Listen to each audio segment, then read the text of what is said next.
As 10 esculturas em miniatura que vamos ver são uma das obras mais curiosas das coleções do MNA. Pequenos bustos, modelados em cera policromada, são notáveis na forma da representação humana, dos seus estádios da vida ou dos seus tempos, e também nas expressões das emoções. Até há bem pouco tempo, a sua história era quase desconhecida. Sabíamos apenas que seriam provenientes dos fundos artísticos da Academia de Belas Artes de Lisboa, integrados num vasto conjunto de obras que no museu identificamos como fundo antigo.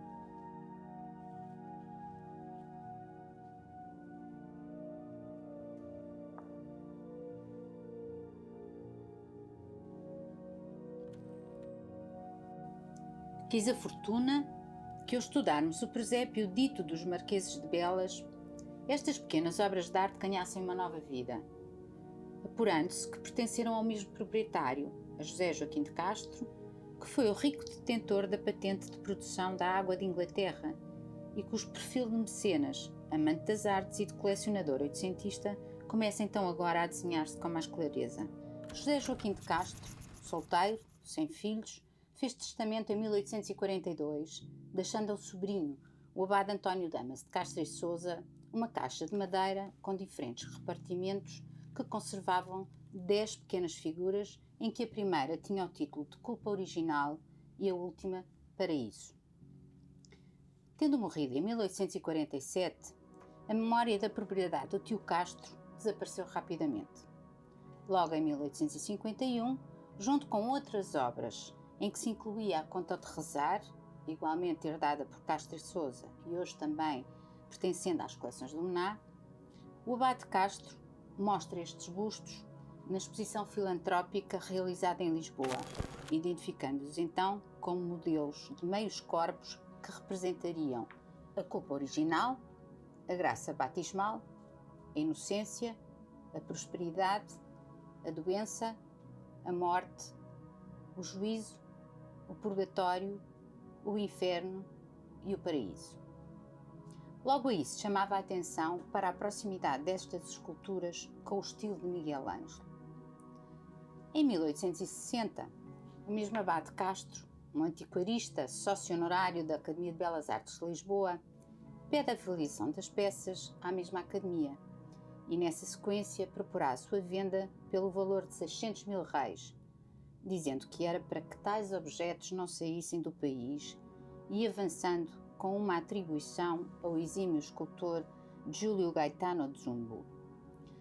Na proposta, já não fazia, por seu turno, qualquer referência à memória de José Joaquim de Castro, de quem o abade herdara estas pequenas esculturas.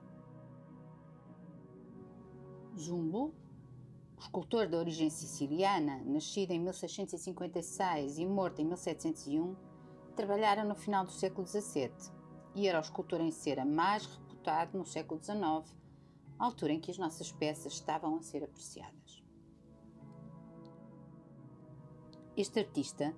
trabalhou não só no sul de Itália, como em Florença, para o Grão-Duque da Toscana Cosme III de Médicis, e terminou a sua carreira ao serviço de Luís XIV, em Paris, onde morreu. Foi autor de obras de extraordinária verosimilhança na representação humana, explorando o tema da corrupção dos corpos, assim como da representação da passagem do tempo sobre essa mesma natureza humana, com intenso realismo, que irá culminar na prática de criação de modelos de anatomia. As negociações de Castro e Sousa com a Academia de Belas Artes vão durar 10 anos. Só em 1870, a Academia irá comprar as obras por metade do valor proposto, pagando ao abade 300 mil reis em 20 prestações mensais de 15 mil reis. Nesse momento, manteve-se ainda a associação ao nome do escultor Zumbo. Júlio Gaetano de Zumbo foi o expoente máximo da escultura em cera policromada em Itália, mas era herdeiro de uma importante prática artística do século XVI e do início do século XVII. Foi no universo artístico do sul de Itália, mas em data mais recuada, que os pequenos meios corpos do MNA foram produzidos. Tal como vários outros conjuntos conservados em coleções europeias, as nossas miniaturas esculpidas são atribuíveis a uma oficina napolitana encabeçada pelo pintor e ceroplasta Giovanni Bernardino Azzolino,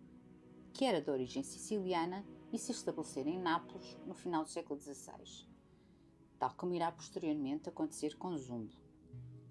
Na primeira década do século XVII, Azzolino trabalhou muito de perto com Giulio de Grazia, um distinto medalhista, sendo hoje difícil distinguir a mão de um e de outro em muitas das esculturas em cera. Ambos trabalharam para os mesmos mecenas, entre os quais se destacam os governadores espanhóis de Nápoles, o que pode explicar a presença em Espanha de muitas esculturinhas atribuíveis a estes artistas, mas também para mecenas como os Médicis de Florença ou os Doria de Génova, só para mencionar os mais sonantes. Os dois trabalham uma plástica clássica, no sentido renascentista do termo, que procurava a representação do natural, a expressão do caráter e das emoções humanas, que também vemos nas miniaturas esculpidas do Monet, inscreve-se na tradição de escultores como Guido Mazzoni, como podemos comparar com o retrato do pequeno Henrique VIII,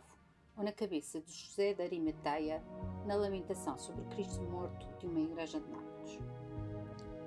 A inspiração da terribilidade do grande Miguel Ângelo não deixa também de estar presente, o que fica claro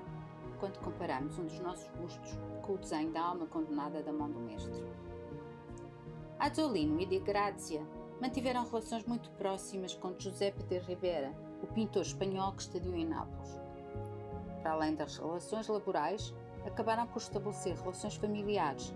pois Ribera irá casar com uma filha de Azzolino. Desenhos de Ribera podem também ter partido das modelações em cera que viu em Nápoles. A esta dupla de artistas, Azzolino de Grazia, ficou a dever-se a difusão da representação em cera policromada do tema dos Quattro Novissimi, isto é, das quatro últimas coisas, o que quer dizer a morte, o juízo, o purgatório e o inferno. Ou seja, um tema caro à devoção militante da Contra-Reforma que muito facilmente formava um pequeno teatro figurado e destinado à contemplação para a conversão interior. Rapidamente, estas imagens passarão à gravura, considerando-se hoje que foram as próprias esculturas criadas pela dupla Azzolino de Grazia a servir de fontes para a passagem à imagem impressa do tema por vários gravadores durante as duas primeiras décadas do século XVII. As esculturas promoviam a meditação perante imagens corpóreas, físicas, com matéria, e iludiam o destino da alma de cada homem, ditado pelas ações individuais durante o tempo da vida. Em alguns conjuntos, o tema multiplicava-se recuando até ao pecado original, passando pela graça redentora do batismo, pela imagem do limbo, do purgatório, incluindo o paraíso com almas beatas perante a luz divina, e o inferno, em que a alma estava condenada e mostrava todo o sofrimento das suas penas, como acontece no conjunto das cenas do Monet. É, portanto, nestes universos artísticos, culturais e devocionais que se entendem as pequenas esculturas do Monet, mostrando em forma humana os diferentes percursos da alma no tempo,